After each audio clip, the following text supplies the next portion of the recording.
मोर prior बंधुगण आमे जेतेबेले एई जगत छाड़ी चली जीवा समय रे आमे किछि भी नहीं पारिबानी, किंतु आमे मरिबा पर्यंत परिश्रम करिता।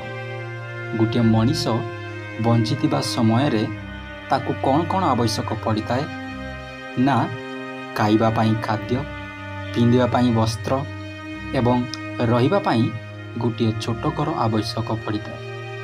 किंतु मनीष अनावश्यक जिनिष प्रति पाइबा पाई सकाळु उठिबाटारू राति शोइबा पर्यंत परिश्रम करिताए।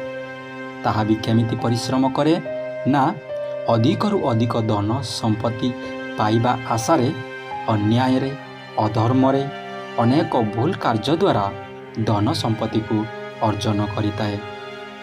तेबे मनीष काईकि अन्याय रे अधर्म रे सबु संपत्ति अर्जन करिताए? काईकि धर्म रे न्याय रे भल रे परिश्रम कले टंका मिलिबो नाही कि? हाँ मिलिबो। केते मिलिबो ना गोटे मनुष्य साधारण मनुष्य जदि से भल रे न्याय रे धर्म रे कार्य करे तेबे से अधिकरू अधिक हेले मास को 10,000 पाइबो किंबा 15,000 पाइबो किंबा 20 ରୁ 25,000 टंका से आदाय करि पारिबो। किंतु जदि मनुष्य अन्याय रे लांच नेले गोटे राति रे लक्ष लक्ष टंका मिलिबो। मोर प्रियर बंधुगण जदि आमे आजिर एई दुनिया रे देखिबाकू गले लांच रे अधर्म रे परिपूर्ण रहिछि। जदि आमे देखिबा वर्तमान समय रे कौनसी कार्य निमंते सरकारी हो किंबा बेसरकारी हो ऑफिस रे आमर फाइल एई टेबुल रु अन्य टेबुल को गुंजिबाकू हेले लांच दरकार पड़िताए। एहार माने आजिर मनुष्य टंका पाई नीच रु नीच कार्य करिबाकू मध्य पछगुंचा हेउनाहांती। कौन पाई ए सब कोन आमे ए समस्त मल्ला समय आमे कोन नहीं पारिबा कि?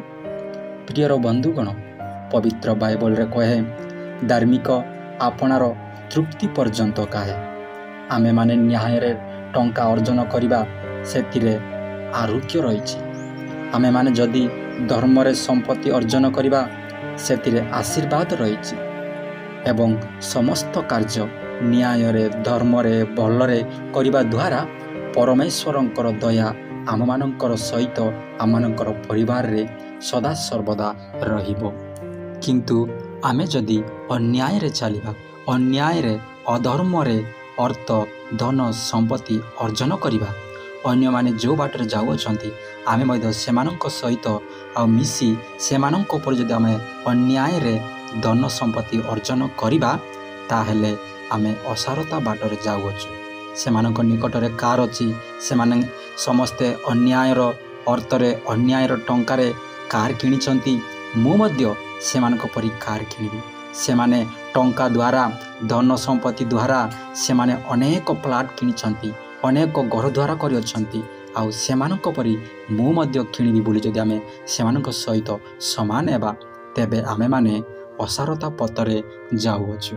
जदि आमे देखिबा पवित्र बाइबल रे प्रभुंकर दास सुंदर भाବରେ लिखिचंती जे असारता ओ मिथ्या कथा मोटारू दूर कर, मते दरिद्रता कि धन दियो नाही, मो पड़ीर भाग देई मते प्रतिपोषण कर बोली सुंदर भाବରେ प्रभुंकर दास कहिचंती। जे से कहिचंती असारता मोटारू दूर कर बोली कहंती एवं मते दरिद्र कि धन दियो नाही बोली कहंती। कारण मनीष धन अधिक हेले परमेश्वर को पासुरी जीव। कारण जो मनीष निकटरे किछि नथिबो सेई मनीष परमेश्वर निकटरे निर्भर करिबो। मात्र जो व्यक्ति निकटरे धन संपत्ति अधिक थिबो सेई व्यक्ति सबुबेले परमेश्वर निकटरे निर्भर न करी निजर धन उपरे निर्भर करे। जेपरिकी तांकु जदि शरीर रे कौनसी रोग आसे से कौन भावे ना मोर टंका अछि, मो टंका द्वारा गोटे बड़ हॉस्पिटल रे जाई मु सुस्थ होई पारिबी। एही प्रकार से परमेश्वर निकट निर्भर न करी निजर धन उपरे निर्भर करे। किंबा तांकु जदि ଭୋକ ହୁଏ ସେ ଟଙ୍କା ଦ୍ୱାରା କୌଣସି ଖାଦ୍ୟ ମଧ୍ୟ ସେ କିଣି ସେ ଖାଇପାରିବ। ଆଉ ଏହି ପ୍ରକାର ଯଦି ତା'ର କୌଣସି ପିନ୍ଧିବା ନିମନ୍ତେ ବସ୍ତ୍ର ପୋଷାକର ଅଭାବ ଆସେ ସେତେବେଳେ ସେ ଟଙ୍କା ଦେଇ ସେ ପୋଷାକ ମଧ୍ୟ କିଣି ସେ ବସ୍ତ୍ର ପରିଧାନ କରିବ। ତେଣୁକରି ଏହି ସମସ୍ତ ବିଷୟ ସେ ନିଜର ଧନ ସମ୍ପତ୍ତି ଉପରେ ଅଧିକ ନିର୍ଭର କରିଥାଏ ଏବଂ ପରମେଶ୍ୱରଙ୍କୁ ସଦାସର୍ବଦା ସେ ଭୁଲିଯିବ। ହଁ ମୋର ପ୍ରିୟ ବନ୍ଧୁଗଣ, ଟଙ୍କା ଦ୍ୱାରା ରୋଗରୁ ଆରୋଗ୍ୟ ମିଳିବ, କିନ୍ତୁ ନୂତନ ଜୀବନ ଆମେ କେବେ ବି ପାଇପାରିବା ନାହିଁ। ହଁ ମୋର ପ୍ରିୟ ବନ୍ଧୁଗଣ, ଟଙ୍କା ଦ୍ୱାରା ଉଚ୍ଚ ଶିକ୍ଷା ପାଇପାରିବା, କିନ୍ତୁ ଟଙ୍କା ଦ୍ୱାରା ଭଲ ସଂସ୍କାର ମିଳିବନି। ଟଙ୍କା ଦ୍ୱାରା ଏକର ଏକର ଜମି ଆଉ ଜାଗା ଗାଡ଼ି ଘୋଡ଼ା ଅନେକ ଆମେ କିଣିପାରିବା, କିନ୍ତୁ ଆମେ ମଲା ପରେ ଆମମାନଙ୍କର ମୁଣ୍ଡ ଗୁଞ୍ଜିବା ନିମନ୍ତେ ସ୍ୱର୍ଗ ରାଜ୍ୟରେ ଆମେ କେବେ ସ୍ଥାନ ପାଇପାରିବା ନାହିଁ। ସେଥିପାଇଁ ମୋର ପ୍ରିୟ ବନ୍ଧୁଗଣ, ଅସାରତା ଅନ୍ୟାୟ ପଛରେ ନ ଯାଇ ପରମେଶ୍ୱରଙ୍କୁ ଭୟ କରି ନ୍ୟାୟରେ ଉତ୍ତମ ବିଷୟରେ ଆମେମାନେ ସମସ୍ତେ ଆପଣା ଆପଣା କାର୍ଯ୍ୟ କରିବା ପାଇଁ ଚେଷ୍ଟା କରିବା। କାରଣ ଆମମାନଙ୍କର ଜୀବନ ଏହି ଜଗତରେ ସ୍ଥାୟୀ ନୁହେଁ। ଆମମାନଙ୍କର ଜୀବନ ଏହି ଜଗତରେ କ୍ଷଣିକ ପାଇଁ ମାତ୍ର। ଆମେ ଅତି ବେଶୀ ହେଲେ 60ରୁ 70 କିମ୍ବା 80 ବର୍ଷ ପର୍ଯ୍ୟନ୍ତ ଆମେ ବଞ୍ଚିପାରିବା। ତାପରେ ଆମମାନେ ଚିରକାଳ ରହିବା ନିମନ୍ତେ ସ୍ୱର୍ଗରେ ଯିବା ନା ନରକରେ ଯିବା। ତେଣୁକରି ଏହି ପ୍ରଶ୍ନ ଆମେମାନେ ନିଜେ ନିଜକୁ ପଚାରିବା ଆବଶ୍ୟକ ରହିଛି। ରହିଲି।